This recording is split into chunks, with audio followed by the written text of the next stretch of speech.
देखिए, अभी अनिल जी ने जैसे बोला 25-26 सीटों पर सपा प्रभावित है 2022 के विधानसभा के रिजल्ट्स के आधार पर। मुझे लगता है अगर 25 सीटें विपक्ष को मिल जाएं तो अमित शाह और मोदी राजी हो जाएंगे। मोदी को उत्तर प्रदेश से 50-55 सीटें ही चाहिए प्रधानमंत्री बनने की। तो एक्चुअली जो परिस्थितियां हैं वो ये हैं कि वो इतनी भी उनको मिलना मुश्किल पड़ सकती हैं समाजवादी पार्टी को, और इससे भी ज्यादा मिल सकती हैं समाजवादी पार्टी को अगर वे अपना गठबंधन अच्छे से कर लें। अगर जयंत चौधरी से उनका गठबंधन, देखिए इनको जो सीटें मिली, अनिल जी ने बोला बिल्कुल सही बोला, 25-26 लोकसभा क्षेत्र पर वो प्रभावी हैं। लेकिन प्रभावी किस वजह से? क्योंकि राजभर उनके साथ हैं, क्योंकि जयंत चौधरी उनके साथ हैं, महान दल या दूसरे तमाम छोटे छोटे दल जो हैं उनके साथ हैं, मुस्लिम अविभाज्य रूप से उनके साथ 100% चला गया, तो और ओबीसी का एक बड़ा वर्ग उनके साथ चला गया, तब वे जाके 25-26 पर प्रभावशाली बन पाए। लेकिन क्या 2024 में भी ये सारी चीजें यथावत रहे प्लस इनमें कुछ बढ़ोतरी हो तो ही विकास हम बोल सकते हैं, तो ही राजनीतिक डेवलपमेंट का आधार बनता है मेरे हिसाब से समाजवादी पार्टी से। इसके लिए मैं बार बार बोलता हूं कि जो 20% मुस्लिम वोट जो नहीं विभाजित हुआ है विधानसभा में, लोकसभा में क्यों नहीं विभाजित होगा इसका कोई कारण नहीं है मुस्लिम के पास कि भाई वो अभी भी समाजवादी पार्टी को ही केवल वोट दें। उनका ऑब्सेशन है, वे प्रेम करते हैं समाजवादी पार्टी को, लेकिन ऐसा नहीं है कि मुस्लिम कांग्रेस से घृणा करते। और रही बात आप पार्टी की, तो मैं आपको फिर बताऊं कि अगर पंजाब में, मेरी बातें आपको भी कई बार ठीक नहीं लगती हैं विनीता जी, मगर मैं श्योर हूं कि अगर 3 सीटें थी भारतीय जनता पार्टी के पास पंजाब में, अगर 30 होती तो वहां भाजपा ही जीत। इतना सब सेटिंग वो कर लेते हैं। अब चूंकि 3 थी इसलिए 90 सीटें वो नहीं दे सकते थे भाजपा को।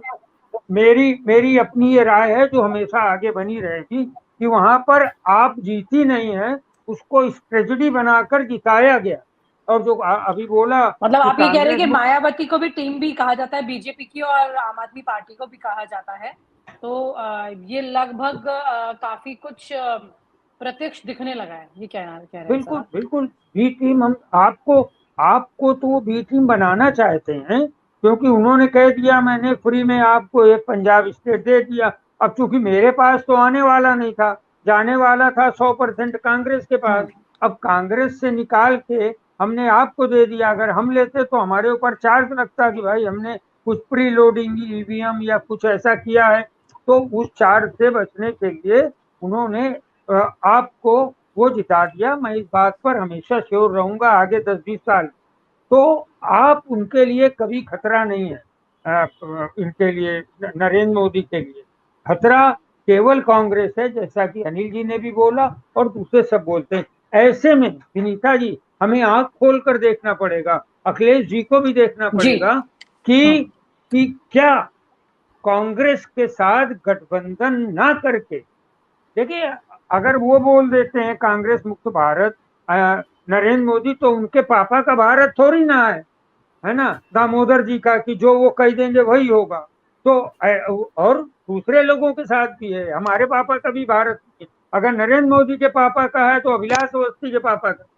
तो इसलिए कांग्रेस मुक्त भारत अगर वो बोलते हैं तो वो उनकी कोई ऐसा नहीं है कि पितरात्मक सत्ता है, उसी तरीके से उनके बोलने।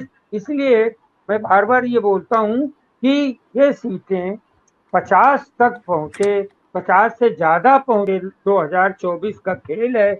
मायावती अब जो भी बोलेंगी वो स्क्रिप्ट पढ़ेंगी 2024 के लिए, जो जो नरेंद्र मोदी के यहाँ से लिख कर आ रही है, वो उस स्क्रिप्ट को चैलेंज, उसका काउंटर करने के लिए हम फिर जी यहाँ के माध्यम से जी नहीं। देखिए ये बात मैं थोड़ा सा बता दूं, वैसे तो ये डायमंड अपॉर्चुनिटी है मायावती के लिए, अगर उनको उपराष्ट्रपति भी बनाया जाए या राष्ट्रपति, ये सब बातें मेरे ख्याल से ये फिजूल में उठाई गई बातें, और इतनी मूर्ख नहीं है नरेंद्र मोदी की टीम कि उनको आयातित करना पड़े कोई ऐसा पॉलिटिशियन राष्ट्रपति और उपराष्ट्रपति पद के लिए जो फर्स्ट सेकंड रैंक पर, जैसा अपने अभी आदरणीय पैनलिस्ट ने बोला, तो अभी उनके यहाँ अकाल नहीं पड़ा। जहां तक मुझे पता है कि कोविंद के बाद बेबी रानी मौर्य या सुमित्रा महाजन, ये अब की शायद वो एक राष्ट्रपति पद के लिए बेबी रानी मौर्य जो दलित समाज से आती है, राज्यपाल भी रह चुकी हैं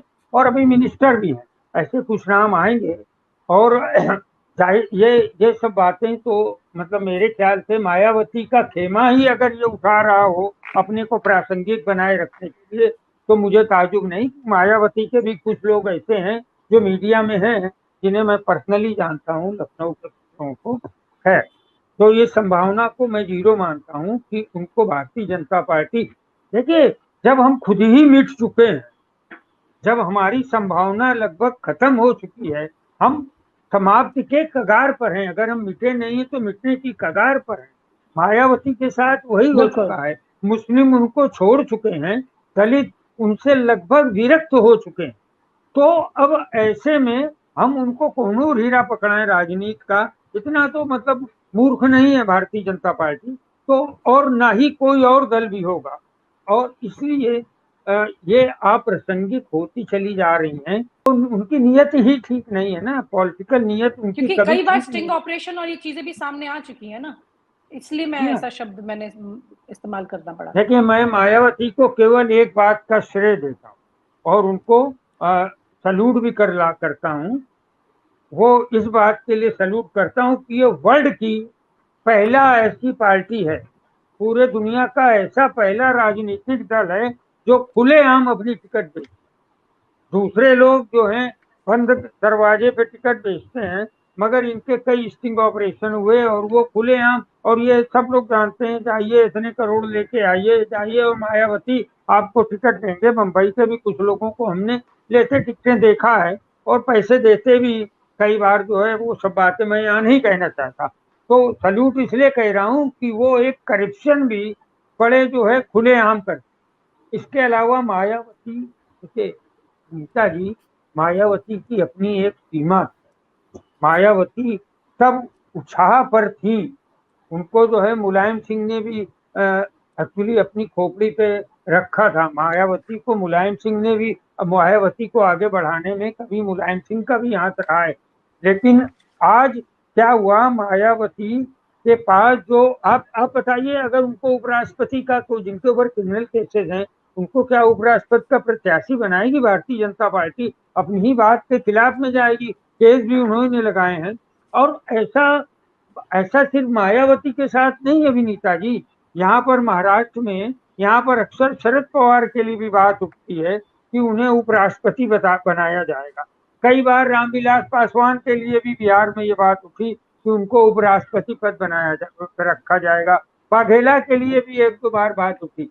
तो ये लोग बात उड़ाते हैं और शायद दलितों का अपना वोट। अब क्या करना है, देखिए अब यहाँ पर मायावती से ज्यादा महत्वपूर्ण चीजें हो गई हैं। मायावती की तो एक इस्तेमाल की जा रही है राजनीति में कि अखिलेश यादव की भूमिका बहुत महत्वपूर्ण है 2024 के लिए।